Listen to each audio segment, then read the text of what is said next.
106.5. 10-16 minutos. Antes de pasar con otros aspectos, sí. Eury Cabral, Andy, ¿qué hacemos con todos estos sectores? El dinero no alcanza. Ay, papá. Pero se dejó a la Junta sin recursos para el año preelectoral, ni para la ley 168, ni para la cuestión esta de la ley de partidos. La UAS, la justicia. Los fiscales que reclaman dinero. Y otros sectores que reclaman cuestiones que son urgentes. ¿Qué hacer? ¿Cómo abordar eso? No se puede hacer nada. O sea. ¿Nada? No, pues no hay dinero. No. ¿Y entonces qué tú haces con las elecciones? Bueno, tú puedes mentirle. No, porque las elecciones son del 16. Las elecciones, bueno. Sí, porque a la Junta se le ha dejado el mismo presupuesto de los años normales, pero la Junta va a un año preelectoral. Sí, porque la organización de las elecciones tiene que ser en el 15, con el agravante de que recuerda que son elecciones, no solamente presidenciales. Yo creo que las elecciones del 16, como apuntan la cosa, pueden ser las elecciones más baratas de la historia también. ¿Por qué? ¿Más baratas? Sí, porque, bueno, ahora mismo se ve una cuestión one side, o sea... Ok, después vamos a... No, pero no nos vamos a meter. Espérate, yo te quiero meter en ese... No, aguanta, tú tienes una pregunta económica, yo sé que te está... El economista quiere preguntar de política. No, yo no sé de eso. Para el ciudadano común, ¿qué representa este presupuesto del año que viene? ¿Por qué? Porque el ciudadano está acostumbrado en los últimos años, se habla de crecimiento, pero esto no se traduce en su presupuesto familiar e individual. Dice Danilo que medio millón de personas salieron de la pobreza. Ayer la directora del Banco Mundial decía que la República Dominicana iba más lento que el resto de los países de la región en cuanto a lo que ella llama prosperidad compartida, que tiene que ver con desarrollo, calidad de vida de los ciudadanos. Entonces, tomando en cuenta este presupuesto, ¿qué significará para el ciudadano? Yo creo que uno no puede exagerar, o sea... Si uno se va 30 años atrás y mira lo que era la República Dominicana hace 30 años y ve ahora lo que es el país, decir que este país no ha progresado y se ha ido modernizando con sus limitaciones sería realmente una aberración. Yo creo que nosotros como país hemos progresado. Nuestra infraestructura vial es una de las mejores infraestructuras vial de la región para el tamaño relativo del país. Yo creo que los dominicanos en eso debemos sentirnos orgullosos. Empresarios importantes que vienen a conocer República Dominicana cuando se montan en nuestras autopistas realmente valoran lo que eso significa. Ahora el presidente está muy metido en el tema de la infraestructura escolar. Y yo creo que también la gente está comenzando a notar un cambio de crear en la educación algo que es muy importante, que los niños y niñas y los maestros puedan tener un ambiente propicio para impartir docencia. Queda pendiente el tema de los maestros, que yo creo que es el tema central de la reforma y de la revolución educativa que el presidente está encabezando, que si no se avanza en eso, nos podríamos quedar con escuelas muy bonitas, pero la calidad de la educación seguiría siendo la misma. O sea, el eje central de toda reforma educativa es contar con maestros de calidad. Ahí de nuevo hay costos políticos que enfrentar, y si no se enfrenta ahora, lo vamos a tener que enfrentar más adelante. Este presupuesto, ¿qué le dice a la gente? No, tú estás viendo un giro donde sigue el componente educativo fuerte, se está reduciendo el componente de gasto de inversión en obras de infraestructura vial. Yo creo que el gobierno está convencido de que ya hemos llegado a un nivel que quizá podríamos tomarnos una pausa. Se descuida lamentablemente el mantenimiento de mucha de la infraestructura vial, que eso va a haber que tenerlo en cuenta, pero con 14%, si una gran parte se te va, si el 10% se te va en deuda y se te va en educación y el resto en salario, ya tú no puedes pedir mucho más. O sea, nosotros estamos atrapados y sin salida.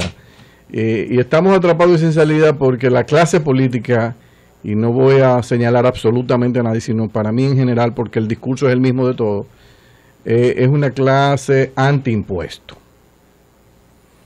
Y ese es el problema central, que es la misma clase política que se ha encargado de desacreditar la política impositiva del país. Y eso sí es delicado, porque aquí la palabra impuesto es una mala palabra. Entonces, yo creo que el impuesto, si tú lo asocias, mira, cuando tú compras combustible, ese dinero lo estamos utilizando para esto, esto y esto. el ITEVI que tú estás pagando lo estamos utilizando en esto, esto y esto. O sea, que la gente entienda, cuando paga un impuesto, qué es lo que eso significa. Entonces, eso va a requerir un esfuerzo de la clase política de entender lo que son los precios a pagar cuando tú quieres un sistema democrático. Un sistema democrático cuesta dinero, pero no solo cuesta 14%, porque el 14% vamos a tener desigualdad y vamos a tener mantenimiento de pobreza.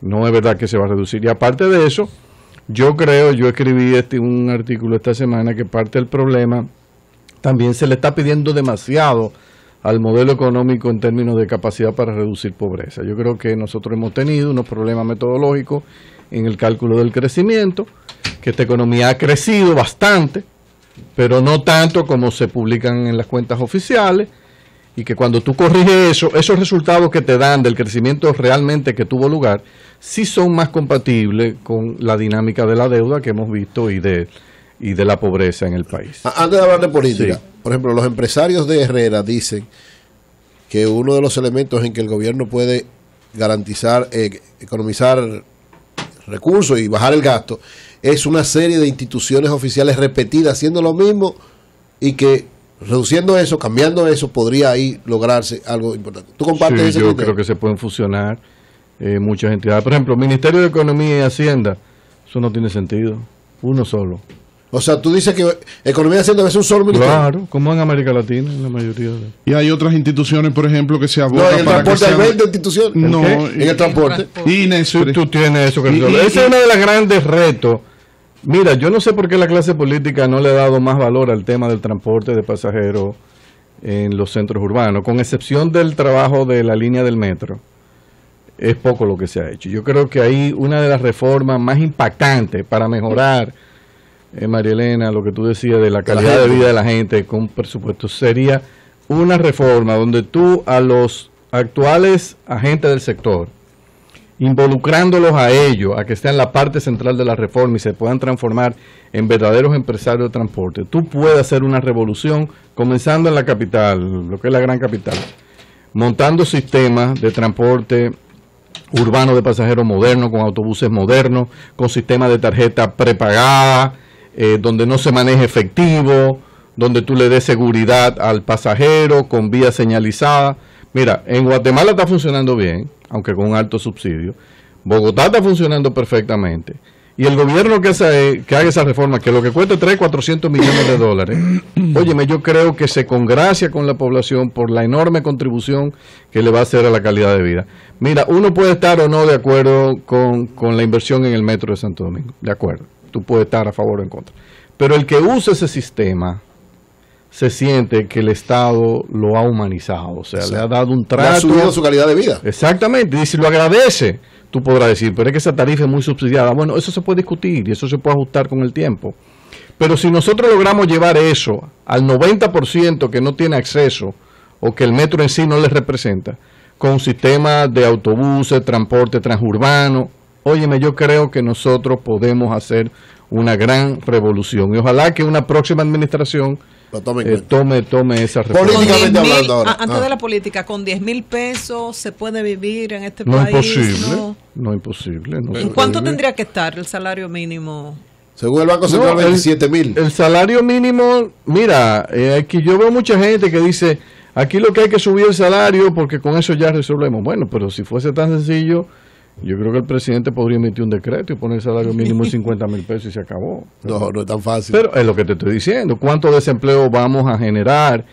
Yo creo que primero lo que está haciendo el gobierno de mejorar la calidad de la educación, eso le va a subir la productividad al trabajador y va a crear un panorama de aumento sostenible de los salarios. Creo que los empresarios, la política sí de querer ajustar únicamente de acuerdo a la inflación, me parece que no es correcto. Debe ser un poquito porque más. Hay un cambio del producto marginal del trabajo, de la productividad del trabajador, que debe ser considerado. Yo creo que, por ejemplo, siempre hay inflación más algo. Tú puedes decir inflación más 3, más 4% todos los años para incorporar un cambio de productividad.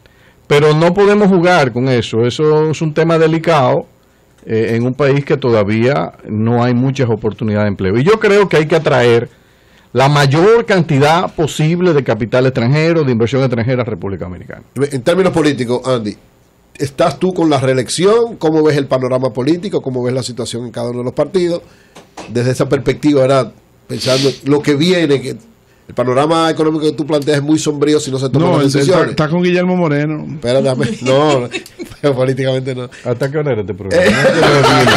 Habla que tú te vimos el día pasado haciendo política. Andy dejó la política. Sí, pero tú tienes una visión clara. ¿Cómo tú ves el panorama? ¿Tú crees que sería conveniente la reelección del presidente Danilo Medina, que debería embarcarse en cambiar la constitución para buscar una constitución? Pero una constitución. No, yo lo creo, yo no estoy de acuerdo. Yo creo que eso es algo que el presidente... Hasta la pregunta viola la constitución. Exacto. No, porque se puede cambiar. Tú no estás entonces en eso, perfecto. En la política yo no estoy, no, realmente no. Y políticamente, ¿cómo tú ves el panorama? Yo lo veo bueno, como yo te dije ahorita, se ve de un solo lado ahora. O sea, el PLD con todas las posibilidades de reelegirse, sin importar el candidato. Así es que yo lo veo, es lo que dicen las encuestas. O sea, la última encuesta Gallup que uno vio, bueno, cuando el candidato era el presidente, implicaría que no había elecciones, sino sería una aclamación. Por eso te decía ahorita que quizás no se necesita dinero para organizar elecciones. Si el candidato era el expresidente... Roberto Rosario diría que requiere la misma organización. No va a haber ni necesidad de gastar en campaña. Si es así ese escenario, yo pienso, bueno, lo que dice ese encuentro, eso puede cambiar. Lo que hay que darle seguimiento. El caso de Leonel Fernández, él salía en las encuestas, ¿con cuánto era que salía? 45. Pero eso era con cuánto de abstención. Yo no recuerdo. 20%. Alrededor de un 20%. Pero tú que manejas muchas informaciones. No, yo te voy a decir. Pero tú que manejas muchas informaciones, antes de llegar a una conclusión, revisa lo de la tasa de rechazo.